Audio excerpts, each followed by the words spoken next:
Observe the month of Aviv, and keep the Passover unto the Lord thy God, for in the month of Aviv the Lord thy God brought thee forth out of Egypt by night.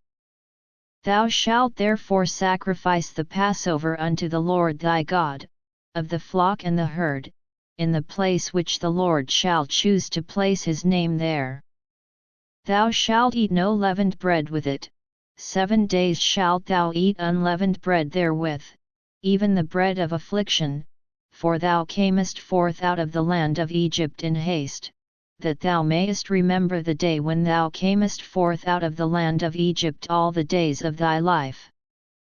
And there shall be no leavened bread seen with thee in all thy coast 7 days, neither shall there anything of the flesh, which thou sacrificedst the first day at even, remain all night until the morning. Thou mayest not sacrifice the Passover within any of thy gates, which the Lord thy God giveth thee. But at the place which the Lord thy God shall choose to place his name in, there thou shalt sacrifice the Passover at even, at the going down of the sun, at the season that thou camest forth out of Egypt. And thou shalt roast and eat it in the place which the Lord thy God shall choose, and thou shalt turn in the morning, and go unto thy tents. 6 days thou shalt eat unleavened bread, and on the 7th day shall be a solemn assembly to the Lord thy God, thou shalt do no work therein. 7 weeks shalt thou number unto thee, begin to number the 7 weeks from such time as thou beginnest to put the sickle to the corn. And thou shalt keep the feast of weeks unto the Lord thy God with a tribute of a freewill offering of thine hand, which thou shalt give unto the Lord thy God, according as the Lord thy God hath blessed thee.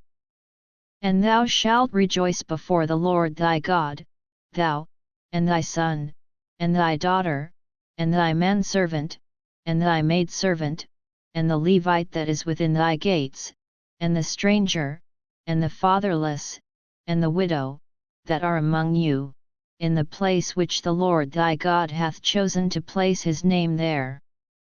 And thou shalt remember that thou wast a bondman in Egypt, and thou shalt observe and do these statutes. Thou shalt observe the Feast of Tabernacles 7 days, after that thou hast gathered in thy corn and thy wine. And thou shalt rejoice in thy feast, thou, and thy son, and thy daughter, and thy manservant, and thy maidservant, and the Levite, the stranger, and the fatherless, and the widow, that are within thy gates. 7 days shalt thou keep a solemn feast unto the Lord thy God in the place which the Lord shall choose, because the Lord thy God shall bless thee in all thine increase, and in all the works of thine hands, therefore thou shalt surely rejoice. 3 times in a year shall all thy males appear before the Lord thy God in the place which he shall choose, in the feast of unleavened bread, and in the feast of weeks, and in the feast of tabernacles, and they shall not appear before the Lord empty. Every man shall give as he is able, according to the blessing of the Lord thy God which he hath given thee. Judges and officers shalt thou make thee in all thy gates, which the Lord thy God giveth thee, throughout thy tribes, and they shall judge the people with just judgment. Thou shalt not wrest judgment, thou shalt not respect persons, neither take a gift, for a gift doth blind the eyes of the wise, and pervert the words of the righteous. That which is altogether just shalt thou follow, that thou mayest live, and inherit the land which the Lord thy God giveth thee. Thou shalt not plant thee a grove of any trees near unto the altar of the Lord thy God, which thou shalt make thee. Neither shalt thou set thee up any image, which the Lord thy God hateth.